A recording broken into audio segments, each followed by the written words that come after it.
Canada's debt level has ballooned astronomically over the last few years. But is it sustainable? And even if it is continued debt a good idea for our nation? Today's guest is Dr. Trevor Tombe, Associate Professor of Economics at the University of Calgary. He joins me via Skype from Calgary. Dr. Tombe, thank you so much for joining me today. Great to be here. Thanks for having me on.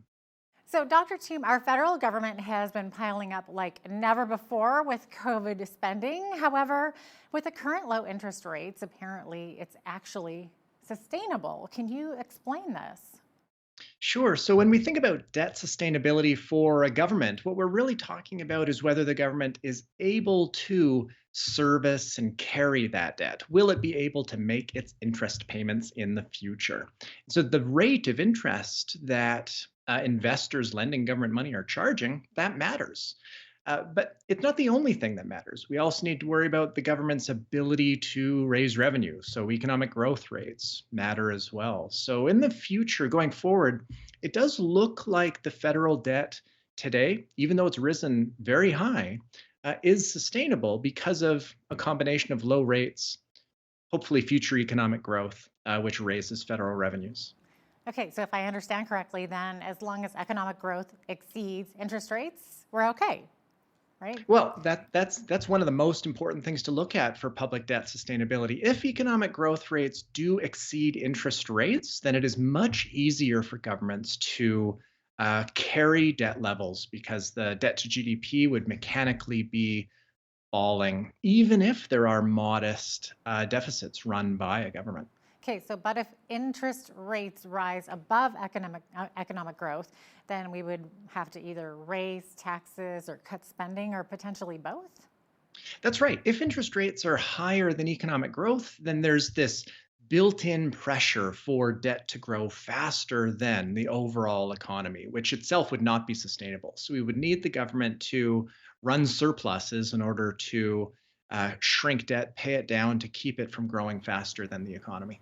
Yeah, so I guess the question is increased borrowing and spending worth the gamble? Part of the reason for the higher debt now is, of course, the spending related to COVID. That's not the only part of it, though. The rate of economic growth has really contracted quite a bit in 2020. Lots of employment losses, corporate profits are shrinking. So naturally, government revenue is going to fall. So, in some sense, a good chunk of the debt that we're seeing federally and provincially is difficult to avoid and wasn't really due to a choice, but was a consequence of the deep recession that occurred because of COVID in 2020. So going forward, I think is a more important question. How much spending does the federal government roll out after we're on the other side of the public health crisis? How quickly does employment rebound and therefore government revenues rise? I think that's the more interesting policy question. Yeah, interesting. So, what would you say to those who advocate for less borrowing and more spending cutbacks? Well, it's an important debate to be had for sure, and there are two sides of a budget. So, if we want to think about getting the federal finances back in order in the coming years, gradually, we can think about the revenue side of the budget, tax changes, or we can think about the spending side, either growing spending more slowly or cutting back in certain areas. I think the level of spending that we're seeing right now is largely in the form of temporary income support programs. So that should absolutely be cut back um, as we get to the other side of the public health crisis. And I think the question is not whether we will, but how quickly and how much those cutbacks will occur. Now, Dr. Tombe, you write that the bigger debt problem we face in Canada is the increasing debt load of our provincial governments. So, how is this different from the national debt issue? Great question. And we certainly look at the federal debt in 2020 rising so much as it did.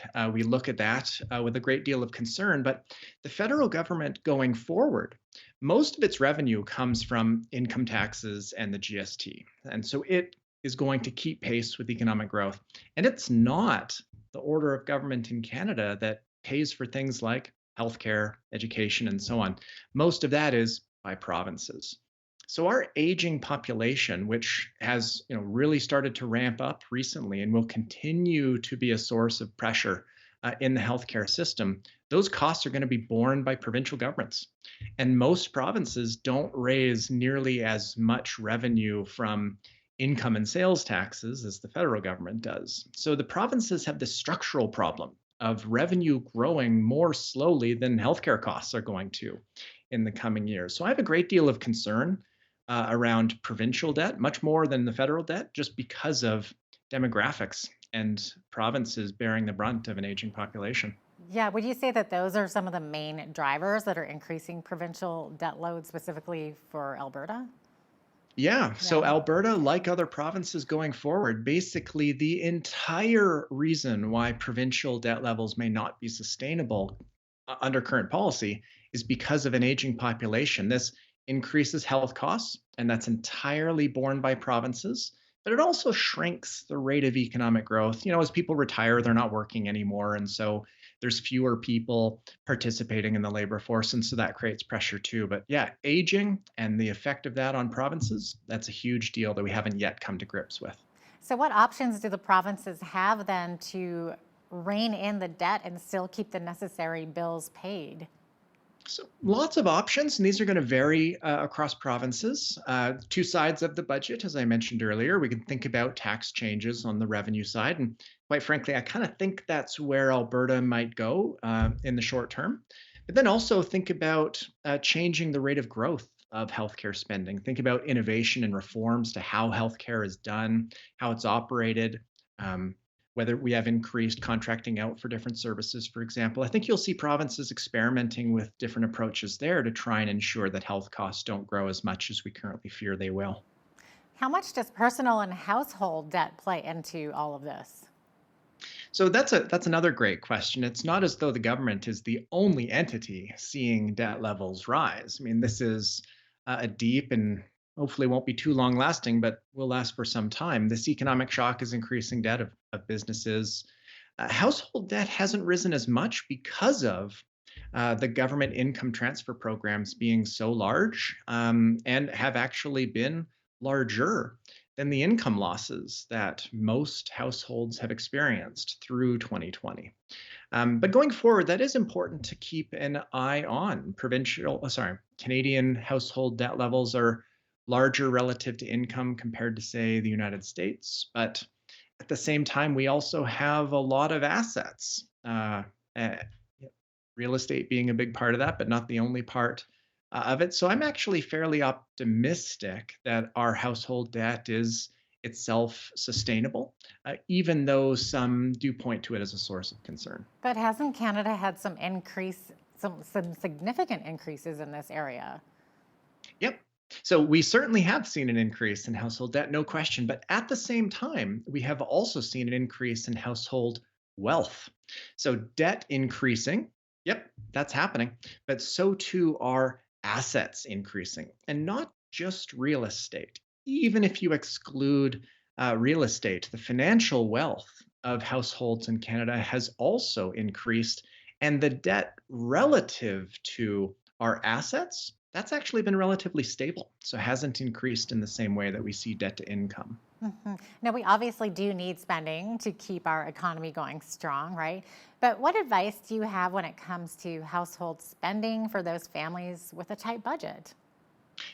That's an important question that I think many will be increasingly thinking about as we recover from this shock, especially if uh, returning to employment or returning to the number of hours that you used to work.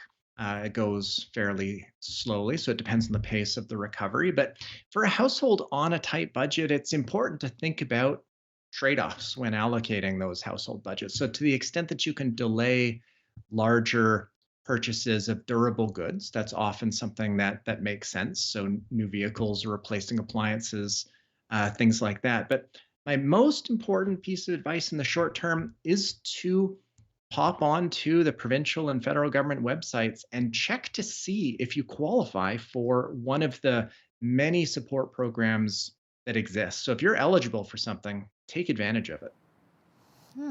Interesting.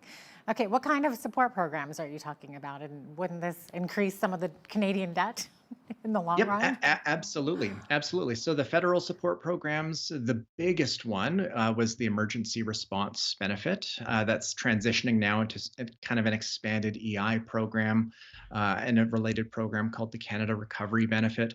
Absolutely, when a person applies and qualifies and receives transfers under those programs, that does increase public debt. I would, though, from the perspective of an individual family, if you're entitled to something and the choice is whether you as an individual carries more debt or whether you can have the government provide you an income support program, then from your individual perspective, that's a no brainer.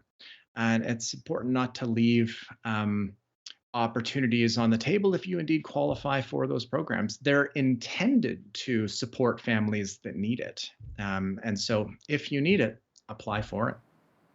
Okay. Can we chat a bit about the global economic situation? So the IFF, or the Institute of International Finance, says global in debt is now around the $277 trillion mark. So that's a big number, right? Is this sustainable? So that is absolutely a big number. It includes all sources of debt, not just public debt. It does also need to be compared to the other side of the balance sheet. So debt is one thing, but assets are another. And Credit Suisse estimates that global assets are a little bit over $600 trillion. So global wealth is positive. We have more assets than we have in debt. And so it's important to keep both sides of the equation in mind. And whether debt is sustainable depends on who's carrying it. Some government debt is sustainable. Some governments are facing a more difficult situation. We saw that following the financial crisis, where Greece found itself in a very difficult situation. I think we may see certain countries find themselves in a really difficult spot. Canada's lucky in that we're not facing that in the short term, but we shouldn't just look at 277 trillion in debt and panic. It does need to be compared to um, the wealth that we have and the assets that we own and the income that we generate. Okay, but isn't the world economy operating at a deficit? You're saying it's not? So the world economy as a whole, we shouldn't think of it operating at a deficit. Governments operate sometimes in a deficit situation, and they borrow from the private sector who is saving. Right? So one person's borrowing is another person's saving. And the only question is whether that arrangement is sustainable. Will the borrower be able to make the interest payments on the debt? And if so, then that's sustainable. So do you think a global crash would ever happen? So I don't think that well, keep in mind, we have gone through as a globe a very large negative shock and a huge contraction in 2020. We're almost surely going to be recovering from that over the next couple of years. And certain countries may see uh, more difficult challenges for sure than others, just like we saw following the financial crisis. But global economic growth will return as vaccination rates get to levels that will get the pandemic under control. Interesting. Dr. Tombe, I love your optimism for the Well, it's hopefully it's not refreshing. misplaced. It's refreshing these days particularly. Thanks so much for your expertise today, Dr. Tombe. We really appreciate having you on. My pleasure. Thanks for having me.